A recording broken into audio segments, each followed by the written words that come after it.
اور ان کے ہر سوال کو قبول فرماتا ہے، گناہوں کی بخشش فرما دیتا ہے۔ چنانچہ اس حال میں واپس ہوتے ہیں کہ ان کے گناہ بخش دیے جاتے ہیں، جب لوٹتے ہیں تو گناہوں سے پاک ہو کر لوٹتے ہیں۔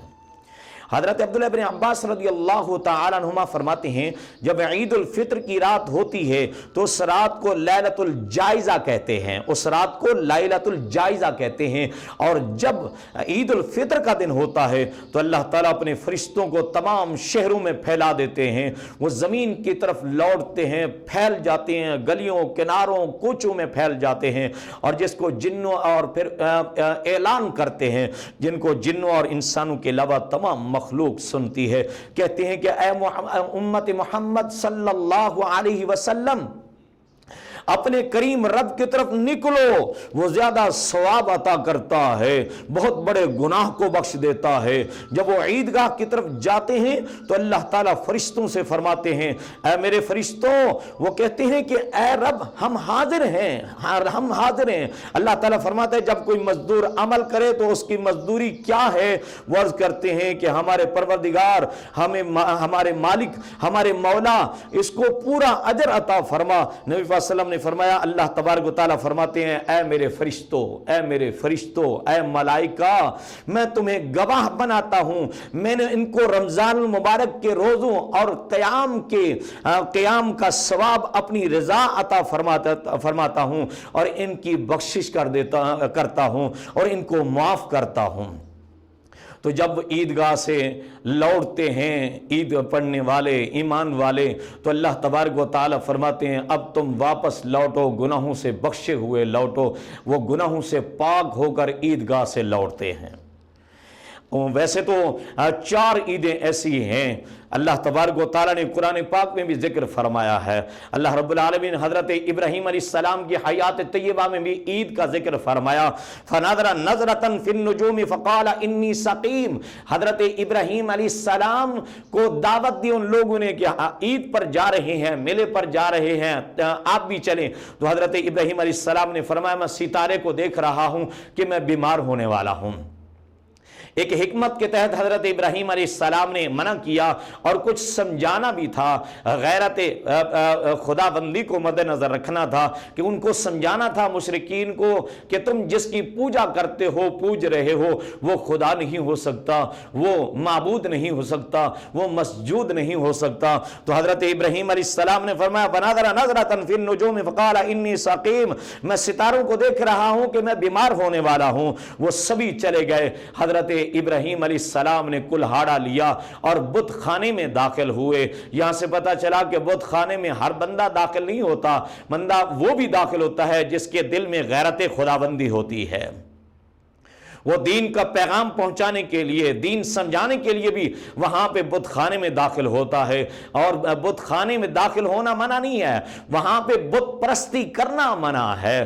ایمان والا بھی بت خانے میں داخل ہوتا ہے، لیکن یہ پوچھنے کے لیے اور کہنے کے لیے کہ اے مجسموں، کیا تم سن سکتے ہو؟ کیا تم بول سکتے ہو؟ کیا تمہیں سنائی دیتا ہے؟ کیا تم کھا سکتے ہو؟ حضرت ابراہیم علیہ السلام نے بھی یہی سمجھانے کے لیے آپ بت خانے میں داخل ہوئے اور کلہاڑے سے تمام بتوں کے سروں کو، گردنوں کو اتارا اور ان کے بازوں کو کاٹا اور توڑ پھوڑ دیا اور کلہاڑا بڑے بت کے کندھے پر رکھ دیا۔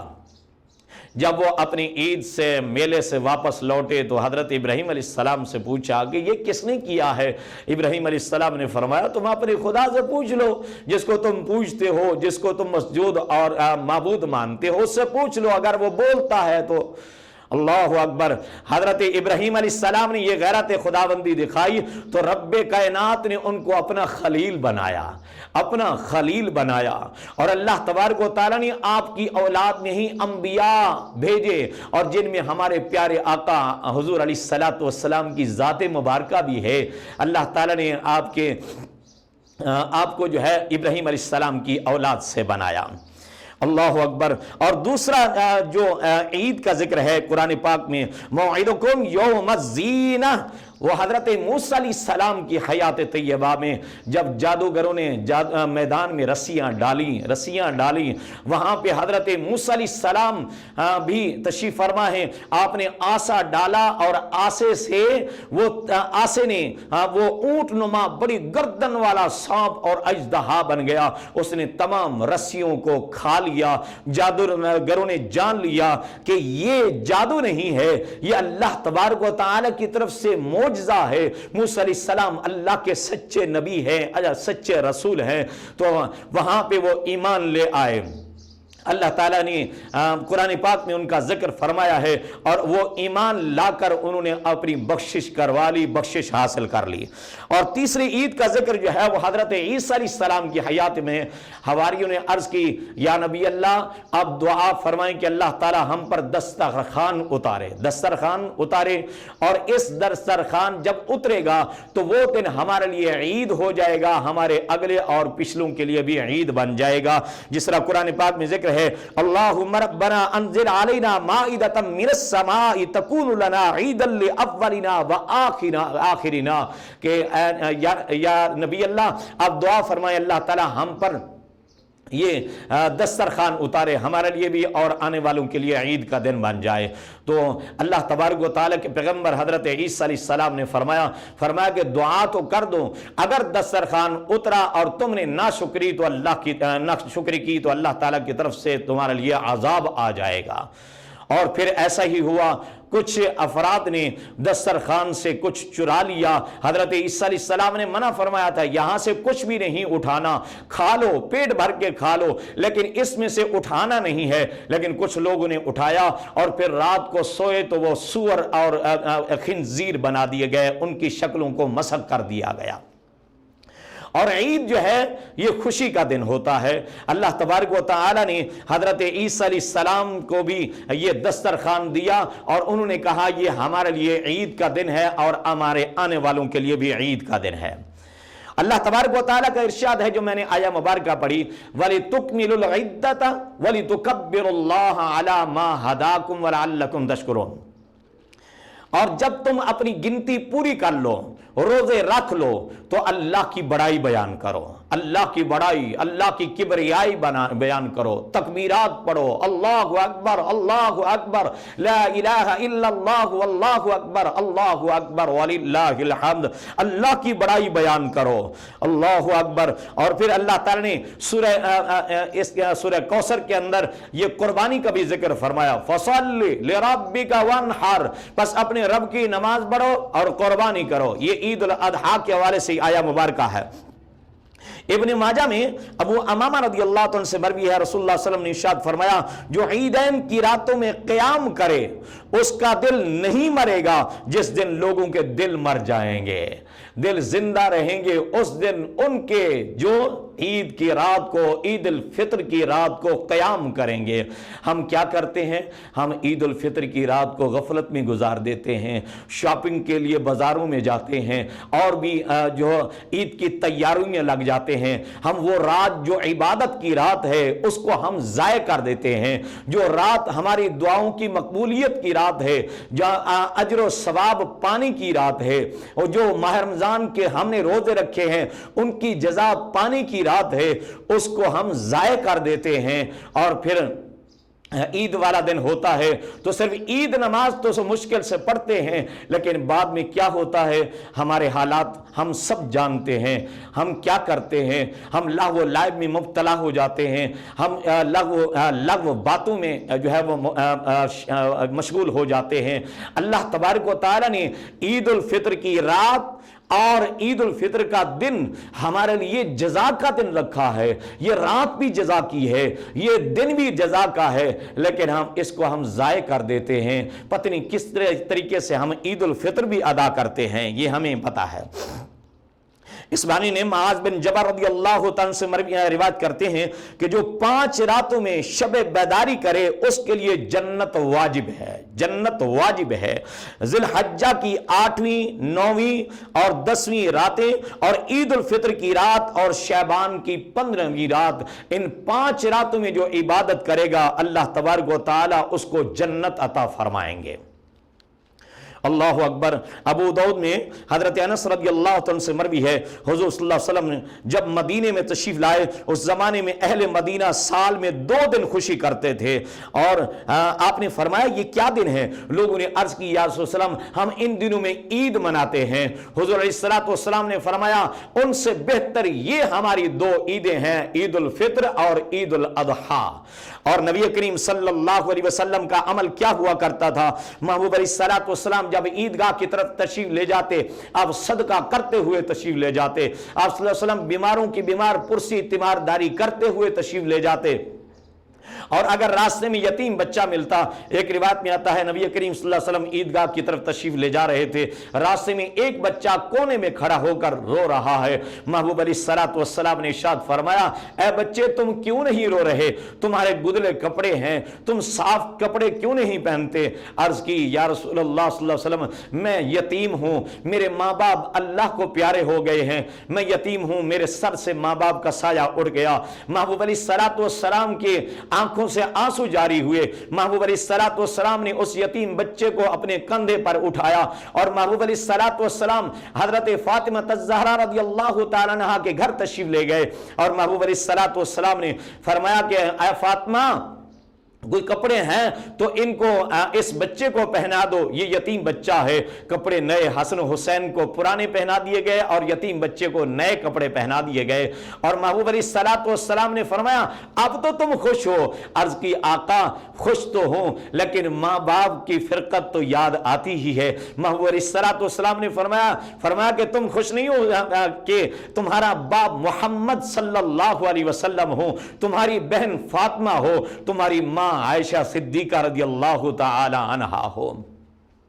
اللہ اکبر۔ محبوب علیہ السلام جب عید الفطر کا دن ہوتا، آپ عید الفطر کے دن صبح پہلے جاتے ہوئے کچھ میٹھا تناول فرما رہے تھے، ایک روایت میں ہے آپ صلی اللہ علیہ وسلم تاک کھجوریں تناول فرما لیتے تھے، اور آپ صلی اللہ علیہ وسلم عیدگاہ کو تشریف لے جاتے، اور صاف ستھرے کپڑے پہننا، نئے کپڑے پہننا یہ نبی کریم صلی اللہ علیہ وسلم کی سنت مبارکہ ہے، نئے نہ ہوں، دھلے ہوئے پاک کپڑے ہوں، خوشبو لگانا سنت ہے۔ آپ صلی اللہ علیہ وسلم ایک راستے سے جاتے دوسرا راستہ بدل کر تشریف لاتے، اور اس دن سرما لگانا، خوشبو لگانا آپ صلی اللہ علیہ وسلم کی سنت مبارکہ اور یہ عمل مستحبات میں سے ہے۔ اور آپ صلی اللہ علیہ وسلم عید نماز سے پہلے اور بعد میں کوئی بھی نماز ادا نہیں فرماتے تھے، لہذا عید نماز پڑھنے کے لیے آپ جا رہے ہیں تو پہلے کوئی نفل نہ ادا کریں اور بعد میں بھی کوئی نفل ادا نہ کریں۔ نبی کریم صلی اللہ علیہ وسلم نے نہ پہلے کوئی نماز ادا کی ہے عید الفطر یا عید الاضحیٰ سے پہلے اور نہ بعد میں، اور محبوب علیہ السلام آپ عید والے دن محبوب علیہ السلام کا یہ عمل مبارک ہوا کرتا تھا۔ اور آخری بات میں عرض کرتا ہوں، حضرت علی کرم اللہ وجہ الکریم آپ کو ایک شخص نے دیکھا کہ آپ عید والے دن سوکھی روٹی تناول فرما رہے ہیں اور پرانے کپڑے ہیں۔ محبوب علیہ السلام کے یہ داماد حضرت علی کرم اللہ وجہ الکریم حسن حسین کے بابا آپ سے پوچھا کہ اے امیر المؤمنین آپ کیوں پرانے کپڑے پہنے ہوئے ہیں اور آپ سوکھی روٹی تناول فرما رہے ہیں؟ حضرت علی کرم اللہ وجہ الکریم فرماتے ہیں عید تو اس کی ہے جس کے روزے قبول ہوئے، عید تو اس کی ہے جس کی نمازیں قبول ہوئیں، عید تو اس کی ہے جس کے صدقات و فطر قبول ہوئے۔ مجھے تو پتہ ہی نہیں کہ ہماری نمازیں بھی قبول ہوئی کہ نہیں، ہمارے روزے بھی قبول ہوئے کہ نہیں، ہماری نمازیں منہ پر مار دی گئی ہیں یا قبول ہو گئی ہیں، ہمیں پتہ نہیں ہے۔ کاش کہ ہمیں پتہ چل جائے روزے جن کے قبول ہوئے ہیں ہم ان کو جا کے مبارکباد دیں، اللہ اکبر، اور ہمیں کاش کے معلوم ہو جائے جن کے روزے رد کر دیے گئے ہم ان کے جا کے افسوس کریں، ان سے جا کے تعزیت کریں۔ میرے بھائیوں عید الفطر کا دن جزا کا دن ہے، اس کو ضائع نہ کرو۔ عید الفطر کی رات عبادت کی رات ہے، اس کو ضائع نہ کرو۔ عید الفطر کی رات میں عبادت کرو، اور عید الفطر کا دن یوم الجزا ہے، اس دن جزا ملتی ہے۔ اللہ تعالیٰ فرماتے ہیں فرشتوں یہ انہوں نے میرے لیے روزہ رکھا ہے لہذا مزدور کو مزدوری دینی چاہیے۔ اللہ تبارک و تعالیٰ سارے ایمان والوں کو جو روزہ رکھنے والے ہیں اس دن ان کو جزا دیتے ہیں، ان کو بخش دیتے ہیں۔ عید نماز پڑھتے ہوئے جب واپس ایمان والے لوٹتے ہوئے تو بخشے ہوئے لوٹتے ہیں۔